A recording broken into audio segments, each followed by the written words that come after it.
Welcome, fam. What is going on? Welcome to a show today. The the five best soccer workouts for the World Cup 2026. World Cup has kicked off. We've got the first games in the bag, and I know a lot of people are going to be watching soccer. So I know this is going to be like a time where a lot of people are celebrating. There's a lot of stuff that's going on in the sports world right now. And today's stream, I wanted to dedicate it to, well, today's episode, I wanted to dedicate it to soccer players or people who enjoy watching soccer. Because what we're going to see and witness over the next couple of days is going to be like the top of the top, the cream of the cream. People running, accelerating, showing us different skills, showing us athleticism, and everything is going to be on full display. Everything is going to be on full display. And I think this is the year. This World Cup is the year. Cristiano, Cristiano is taking it home. Messi, eh, he already got his own cup, but this year it's gonna be Cristiano. And this stream is actually dedicated to Cristiano Ronaldo because I think he's one of the people that is people don't talk as much about Cristiano Ronaldo as someone who's changed the game so much. Messi's okay. He's good. He's okay. He's good. He's elite, right? But there's certain things that Cristiano Ronaldo has managed to do in the game of soccer, just as much as Michael Jordan did in the game of basketball. And there's a very close parallel between the two stories because one of the things that Michael Jordan did, which I read, what's his name, the coach, Grover? Yeah, I think it was Tim Grover, Michael Jordan's personal trainer. And one of the things that stuck out was Michael Jordan played basketball, but what differentiated him from all the other athletes and all other players was that he actually incorporated workouts in his own training. And people used to think that, okay, if you start working out, then it means that you would actually become too big, you wouldn't be able to move. And that was actually further from the truth. And that was the same thing that Cristiano Ronaldo actually did. Because when you look at Cristiano Ronaldo, you think about the kind of training program that he follows, the kind of routines that he follows, the kind of diet that he follows. It's elite. It separates him from all the other players. And that's when you know like he's dedicated himself to the game. And it's not because he's talented, because most of the players who are playing in the Champions League or playing at that level, they're already elite. They're the best of the best in the world. So there's the one thing that separates everyone else to make them the GOAT. It's about the dedication to the game, the dedication, the work that they do when no one else is watching, the work that they do in the gym, the work that they do at home, recovery, all of that. It counts for something. And it comes down to approaching soccer, approaching the game of soccer as an entire complete package, not just walking up into the pitch and thinking that, hey, because I'm talented, then I'm going to be the best at this, right? But what you need to understand is that for you to become the best, you have to actually play like the best. You have to play and train like the best. You have to recover like the best. So, what we want to talk about today, I want to leave you with the five best workouts for all soccer players, especially the players that are playing in the FIFA World Cup. I know you're probably training, you've got your coaches, whatever, they're telling you whatever to do, but you need to watch this and you need to take these workouts seriously because that's what's going to help you compete at the highest level. And if you're just someone who likes watching soccer or just likes playing soccer just for the fun of it, or you just maybe like watching soccer on TV and maybe you've already prepared like a watch party with your friends to support your favorite team, to support your country if they're in the World Cup. Maybe they're on the World Cup, but if you enjoy that, like it's always good to watch these sports, understanding like what it takes for people to actually get to that point. And maybe after watching the World Cup, you might feel inspired. You're like, yo, I want to play soccer and I want to make it to the Premier League. I want to make it into La Liga.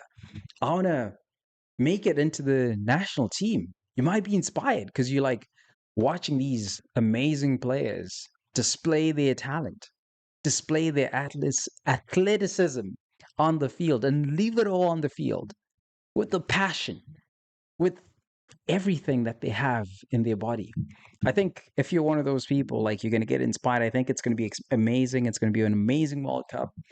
And yeah, I don't know if I'll watch a couple games, but maybe I won't watch the group stage games, but maybe I'll watch the semifinals and then finals, quarterfinals. Maybe I don't know. I'll see when I'll start watching. But I know for sure I'm supporting Portugal for sure, straight up. So I'm just gonna watch from a distance first, supporting Cristiano, supporting the GOAT. And then after that, then I'll, see how everything is going. And then because I don't like getting heartbroken, like I was a Manchester United fan growing up. I still am. Still a fan. And I think this was like 2008. Like they started losing, and then yeah, and then I stopped watching because I was like, I'm not going to invest into watching these games and following the league all the way because you get invested so much, and then you lose, and then it's painful. But you know what? Shout out to the Arsenal fans, Arsenal supporters. Shout out to you guys because I think Arsenal fans, wow, they're tough. Those guys are tough because they went through like a period of time where they're just losing and losing and losing, and finally, 2026, they did it. They won the league. They did it, but they lost to PSG, which was good. Good thing. Just to kind of like, keep them in check. Keep them in check, which was good. But I think the World Cup is going to be interesting. It's going to be interesting. This is just like me just sharing with you like my own take on this, but it's going to be interesting. But I think the biggest thing for us, I think for me, what I think is, soccer. Soccer is emotional. Like when you think about it, it's very emotional because it's probably like one of the first sports that we grow up playing when we're kids. You start running, you start kicking the ball here and there, and I think soccer has a lot of people who are like fans, right? Because I think they have like the ultras in England and I guess in Europe, not just England, but like groups, fans, people who are like members, and they take it seriously. Like they have like an association, like you have, but these are just fans.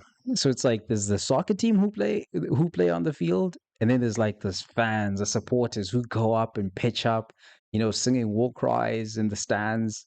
Like I think that's an experience that I want to have eventually at one point in life, just to just to go watch a soccer game. I think the atmosphere would be like incredible because it reminds me of like high school when you're playing sports and you have like your supporters, you've got different teams and people just singing. Just the atmosphere is amazing. So I can just imagine like with the World Cup right now, what that's going to be like. So anyway, today's stream I want to share with you because one of the things that a lot of people who watch soccer, what they think that the athletes are doing is just like showing up on the pitch and just playing just like that, or maybe they do drills at the time that they have to practice with the team.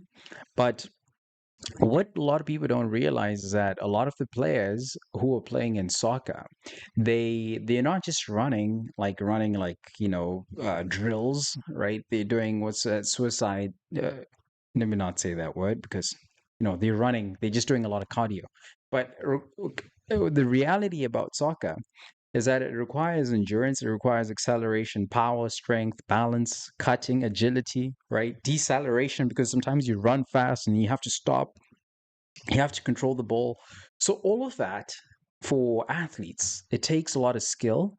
It's not just talent. At this point, we know that soccer, you can have, talent. We're not talking about talent right now because that's one of the things that people believe is that, if you just play soccer, you just have to be good out of the gates and you'll be able to just run and kick the ball, and your accuracy is just going to depend on your talent and you just your general natural ability to like kick the ball and score the goal.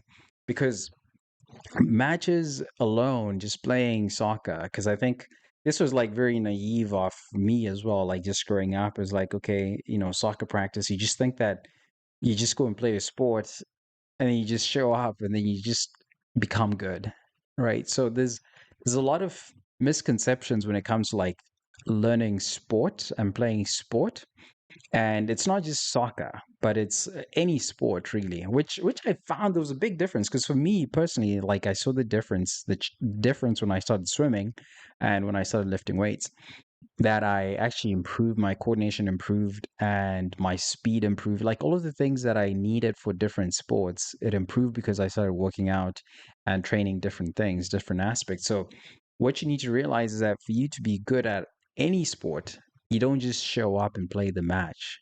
You have to practice. And there are these different skills and things that you have to work on first for you to actually be able to become good at it. So that's one thing that we have to understand. It's like you're not just gonna be built up just by playing that sport. Just if you show up and then you just build up everything that you need. So you have to understand that, if you need speed and explosiveness, you have to train for them. They're not generic. People are not just always born with it. Yeah, some people have maybe an advantage because they have like those short twitch muscles that allow them to just like accelerate. That's something real. But the reality is also that our genetics don't result in the final outcome, but it's about what we do, what we dedicate ourselves to, like the technique, the strength, the power, and the practice, what we do over and over again. Because because at that level, when you're talking about the World Cup, you have people who are just so talented. They're talented. Everyone is talented. Everyone is talented. So when everyone is talented, then how do you know who's better than who, right? Because that's the challenge, like for people that are playing at that level. Like you need to understand, like, okay, like if this person is talented, if I'm talented, the other person is talented. So what separates us, right? Like what's the thing that's going to separate us? For me to know, like, okay, I'm better than this person, right? Because you have to understand that you need practice. You need to be playing soccer and practicing every single day because it's not just going to come on its own. So that's what you need to understand. And the other thing is that people think that for them to be able to play soccer and be good at soccer is they need the most expensive gear. They need to spend the most money on the most expensive coach. They need the most expensive cleats. They need the most expensive program that they follow. They need the most expensive uh, uh, equipment, just in general, right? Because at the end of the day, it's not about the facilities or the equipment itself. Like it does help, but it's not the main thing that people need. Because what you need to understand is that, like, okay, even if you have like a fancy gym, you have an elite stadium, like you want to play in the best of the best, and maybe like devices to track and monitor everything. You've seen those movies where like athletes are being hooked up to those, the electrodes are like hooked up onto them, and then they have those sensors that are like tracking their heart rate, their heartbeat, and all the signals in their body. And people think that they need that, right? Because it's like high tech. Whereas the best thing that you need is just any stadium that's just like open, right? You get your cones, you've got your body weight training, because most of the stuff that you're doing on the soccer field, you're just doing with body weight, right? And you have a stopwatch so that you track your pace, you track your speed and resistance band. So when you have that, it's easier for you to actually improve and work out. So, what we need to understand is that sprinting is necessary, endurance, yeah, agility, balance, those are all important for you to actually train. So, I'm going to show you the five best workouts. So, the first one that I'm going to show you is sprint training. So, you need to learn how to sprint. So sprinting, some people think that, hey, like I'm just born and I know how to sprint, I know how to run, and that's good enough. But we actually need to learn how to sprint because most players, when they're playing on the field, they're running fast. They have to stop because they have to defend. Maybe they lose the ball, they run after the ball, they catch the ball, and then they come back. And the fastest players, it's not because they can run fast for like, you know, miles or kilometers, but it's because they can accelerate fast and stop and decelerate very fast. And so sprint training is what separates the best. And if you've seen like even, who's this guy? Davis, he plays for Canada. He's like fast. He's like young guy fast. He's got speed. It's because of his acceleration. Same thing with Messi. Messi's not like the fastest. Cristiano is fast, but he's just like quick. You know what I mean? Like he's just quick. He's agile. He moves around. But Cristiano, fast. That's why he's a goat. Cristiano, bias. I'm gonna tell you so much about Cristiano. He's a goat, and he moves fast. He moves and he stops. Sometimes he's too fast. I would say he's too fast sometimes. So I think that's where like Messi sometimes he sort of manages how fast he is and the way that he controls the ball, which is, the one thing that I would say like Messi's good on. But you need to learn how to sprint. So you need to start incorporating sprint training into your workout. So like if you do 10-yard sprints, right? If you do drills, yeah, so like going up and down the field, like 10 yards, and then you go 20 yards, and then you do like fly sprints where you build out. So that's like 10, 20 yards. And then you do your reaction sprints where you like just boom, you just move fast. And then you just go quick, boom, and then you go. So speed is about acceleration when it comes to soccer. It's about acceleration. When you say speed, that's what you need to understand. So it's like practicing your acceleration. How quick is your 10-yard dash? How quick is your 20-yard dash? Right, that's what you need to learn. Practice your shoes, your cleats. You wear your cleats, go on the field, start practicing, training, up and down the field. And then the next thing that you need to learn is working on your lower body strength. Because most of soccer, like soccer, rugby, what else? Yeah, soccer, rugby, those sports, they require you to work on your lower body strength because you're running all the time, like hockey, all those sports where you're running, football, all those sports, they require you to actually work on your lower body strength. So you have to start working on your lower body strength. So things like squats, Bulgarian split squats. I was saying Hungarian, Romanian deadlifts, step ups, because now with the squats, you're working the entire leg. And then split squats, you're working your entire leg as well. And you're focusing on the quads. And then Romanian deadlifts, you're working on your hamstrings as well. Because the hamstrings, if you're learning how to sprint, you need strong hamstrings. And your hips also need to be worked on and they need to be strong. And so that's why you have to do your step ups as well. So you're going to try do these workouts and actually try be explosive. So you can start with body weights and just try be explosive, just going up and down, right? And then you keep on doing that. And then the other thing that you need to realize is that when you're doing these workouts, you're actually working on your balance and you're reducing the risk of injury because you're going to put your muscles under strain and your joints, your ligaments, they're going to be under strain. So you have to actually work them out and keep on building the strength because eventually you'll start building power because you can do explosive movements as you do your sprints. You start doing explosive movements and eventually you'll see that there's going to be a big change. in the results that you get. So one of the things that we need to understand is the strongest athletes, they work out and they work on their lower body. So that's workout number two. And then workout number three, agility and change of direction. So soccer is, and I mean like most sports, most field sports, they require us to, it's sort of like chaos, right? Because you're playing with other people, you don't know what's going to happen. You're changing possession. The ball goes this way, the ball goes that way. And when that happens, you have to quickly change direction, maybe on one side of the field on the right side. Now you have to go on the left side, so you're always moving directions. So when you actually understand that, okay, like if the ball's going to move from different places, you have to understand that you have to learn how to cut, to pivot, to decelerate, to react in a different direction.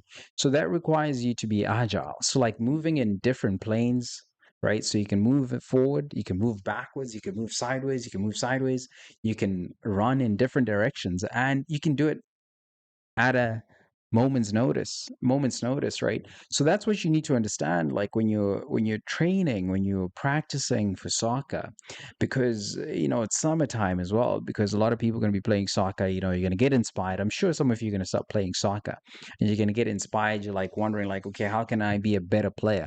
This is one of the most underrated training that you have to learn. So it's like the cutting. So you can have your cones, just like I'm showing you here. You can have your cones, right? Have your cones on the field. When you have your cones on the field, you start playing. You've got your cone drills, right? You've got your footwork, you've got your body control, and you're doing shuttle runs. You're building speed. You're stopping, you're turning quickly. So you're using those cones, you're like running, sidestepping, moving side to side, the lateral movement, right? So that's what you want to do, because automatically you're going to train your body and your brain is going to pick up on that.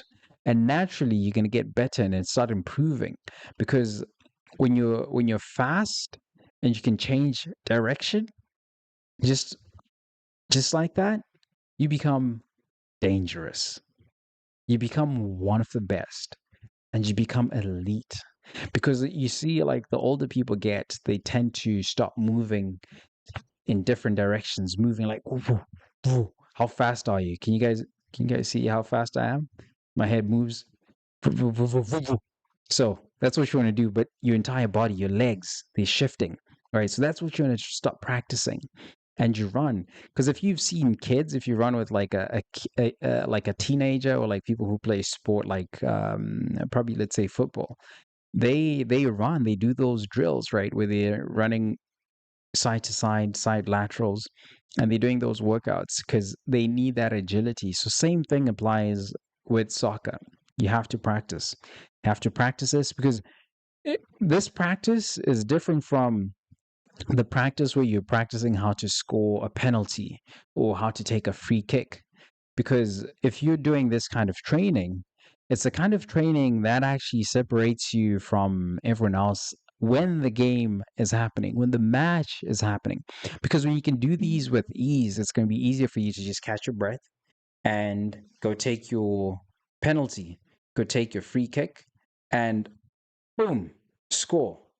Because this is different. Because now the people who are like, who play FIFA on PlayStation, this is different. This is the real stuff, the real deal. Not just playing, sports on TV, right? Like playing your NFL or like playing FIFA. But this is the real stuff, the real practice. Because you can't just control people with a controller and just think that you can actually do it, right? So it's different. By the way, I can beat you in FIFA. So anyway, if you got a problem with that, we can talk about it. But that's what we're talking about. And then the fourth type of workout that you have to learn is power training. Because again, like when you start talking about free kicks, penalty, when you kick the ball with power, you've seen those people who just kick that ball and you're just like, damn, that's like a bullet. It's because they've got power. They've trained their power. So the training that you do, like as I said, like when you're working on your lower body strength, when you start training your power, You start doing like strength plus speed. You're combining the two. That's what drives the power. That's what increases your power, because now when you do your box jumps, right, plyometrics, and the plyometrics, you've got the broad jumps, you're jumping, you're leaping, like, going as far as you can. Like if you've seen people who do long jump, right, that's the kind of power that you're trying to build. And you're also like working on like medicine ball throws, right? Like you're throwing the ball to the wall, you're catching it, you're throwing the ball to the wall, catching it, and you're also doing bounding drills where you're like doing big skips, right? Skipping and going over cones, and you're doing that repeatedly. And so when you keep on doing that, that's how you start building your power explosiveness. You're just like going.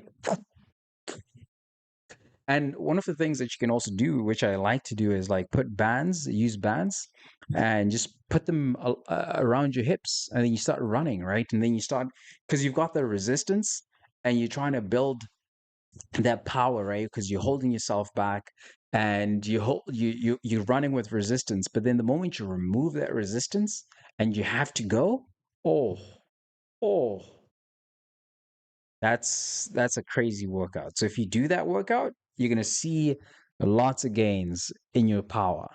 So that's one of the best ways to do it. And the important thing, again, like it's making sure that you're combining the two, right? So you've got the strength, which is your engine, and then power is how quickly you can use it, right? So that's the power that you want to have.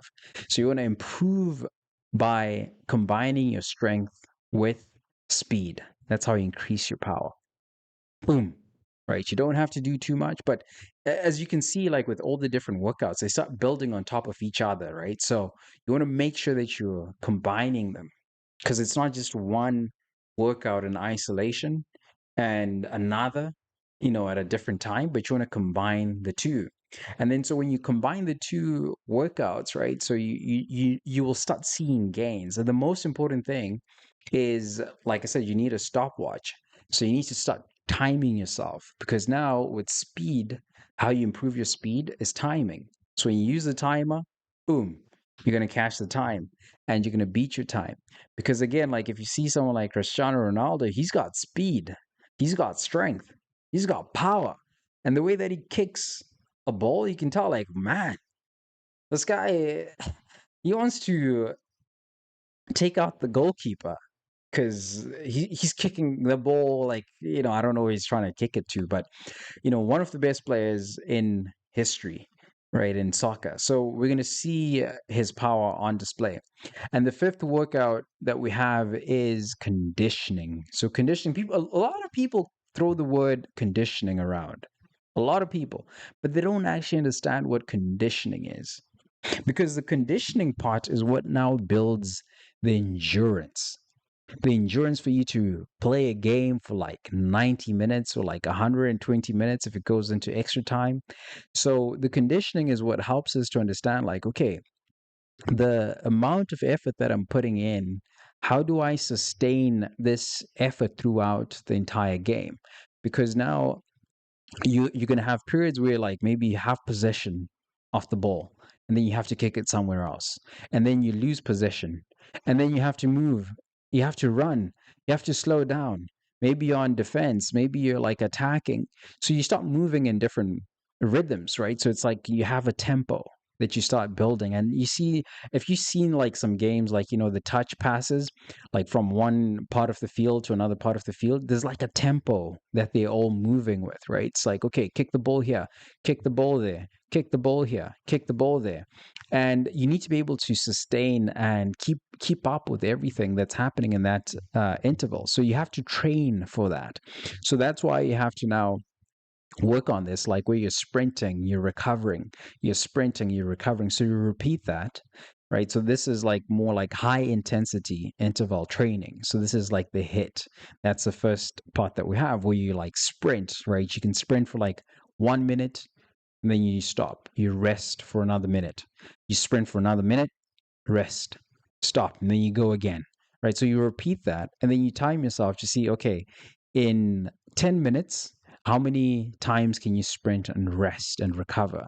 And then so over time, you'll see that, okay, like your time to recover becomes less and less as you keep practicing because you feel like, okay, even though you ran straight for 1 minute, maybe you used to maybe you used to rest for like another minute, but now maybe you just need maybe 50 seconds. And then maybe now you need 40 seconds, 30 seconds.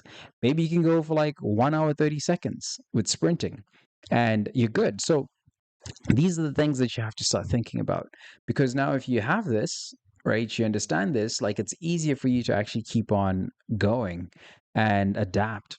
And then so you've got your sprint intervals and then you've got your shuttle runs, right? So you're running up and down. So that's another way that you can do it, right, with the high intensity.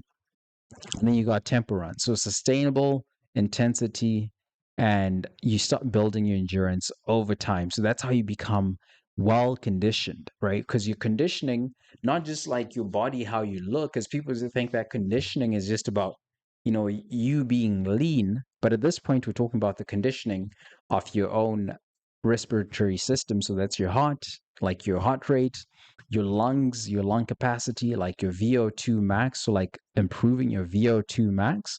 So, excuse me. So you'll notice like a lot of the players that are playing in the World Cup, they're going to be running for a long time on the pitch. And because they're running for a long time, they're going to be tired, but they're going to keep going. And they're not going to show that they're tired. They're just going to keep running as if they're just on autopilot. Like if you've ran long distances, I think you'd probably understand this better because, there's a point where lactic acid is building in your muscles, right? And when lactic acid is building in your muscles, there's a point where the amount of lactic acid, because when it's building, it's painful, right? So there's a point when you've built a lot of lactic acid in your body, in your system, where your body's now just like, okay, let's just go, right? Like the level is manageable and your body starts breaking it down gradually, steadily, and you just going, right? So you get to a point where it's like it's not hurting, but you're just in cruise control, you're just going. It's just smooth. So that's where you want to get to. So you want to combine again like the things that we're talking about, right? So this is like the framework. So you work on your strength, you work on your speed, agility, power, and conditioning. So the biggest thing that you need to understand now, like if you're training and you're working out for soccer, is that you need to now build out a plan to see like, okay, Nate, like you told me about this, but what do I do, or how do I split this up in a weekday? Like, how do I actually figure out like what I'm training for in a weekday? So this is what I want to show you next. And this is probably the most important part. So you don't want to miss this part.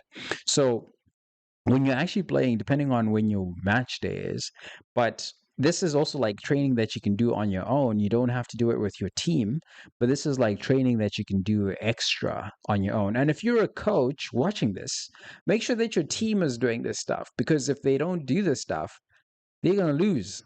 So you want to make sure that your team and your athletes are following this plan. And that's what's going to help them actually become the best of the best, like a Cristiano. Maybe you're training a Cristiano right now. You've got a Cristiano on your team. So Mondays, oh, what's going on? Oh, there we go. Wait, let's see.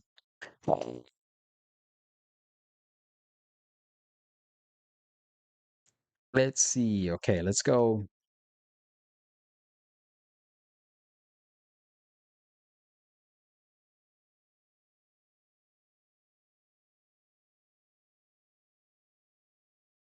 Mm,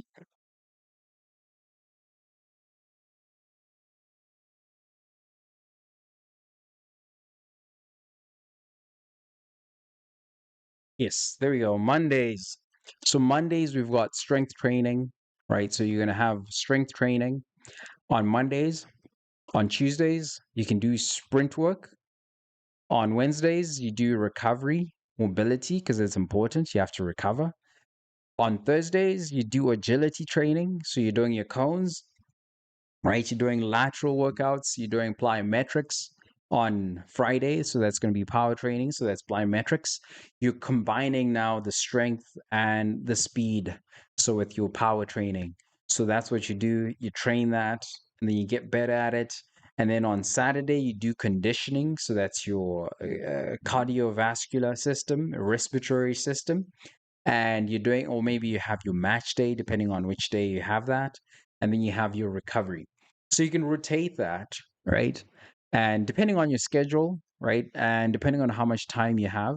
So that's what you can do. And you don't have to spend like hours on hours and hours, working on this, right? Because each day, even if you dedicated like, let's say 15, I mean, let's say 30 minutes every day, but the difference, you'll see it when you repeat it over and over again, right? Because the things that we do repeatedly are really what changes everything for us. So we have to condition ourselves and adapt, develop the right habits that just make us stand out and that separate us and sets us apart from the rest. And the moment you can do this, because you want to start simple. You don't want to go and do everything all at once, but you want to start simple, right? And master the consistency before you like try make it harder for yourself. And then you want to track the progress, because tracking the progress is one of the most important things that you need to do. And you need to repeat weekly, right? You need to have a plan to repeat it weekly. And depending on where you are, depending on who you are, like if you need any sort of like support, like something that's tailored to your own schedule, even if you're like playing and competing in like a rec league, that's still fine. But if you just want to improve your athleticism, that's something that I can actually help you out with. So you can hit the link in my description, one-on-one coaching. I can figure out a plan for you. We can customize it based on your sport. If you're playing soccer, if you're an athlete for soccer, I can help you with that, or figure out, or even if you just have like questions about your current plan, we can figure it out. Boom, as long as you're a Cristiano Ronaldo fan, I'll give you a big discount. But if you're a Messi fan, then maybe you don't get a discount on the programs and the coaching. But no, I'm just joking. Everyone will get a discount on the coaching, because we're doing it for World Cup, for the FIFA World Cup 2026. So anyway, so I just wanted to have like a light stream today, fitness Thursdays, just for us to have some fun, because World Cup is coming up, and a lot of people are going to be tuning in into World Cup. And I think sometimes we underestimate what it takes for some of these athletes to be the best in the world, for us and for millions of people, billions probably, of people to actually come and watch soccer, because it's amazing, and I miss the sport of soccer. And yeah, I wish, I'm still going to be eyeing out for Manchester United. They're coming back. I think next year they've got a good chance to take the league next year. So we'll see what happens. I know a lot of people, there's Liverpool, there's Arsenal. Those people like, sort of thinking that Manchester is done. But I think we're on the come up. We're coming back again. And my guy, Cristiano Ronaldo, he's going to win the World Cup. This is my prediction. Cristiano Ronaldo is going to win the World Cup this year. Portugal is going to win. And the score is going to be 1-0. Portugal is going to win 1-0. That's my prediction for the final for the World Cup. And it's going to be Argentina versus Portugal. It's going to be 1-0 in favor of Portugal. So, my guy Cristiano is going to walk away from the World Cup with his trophy.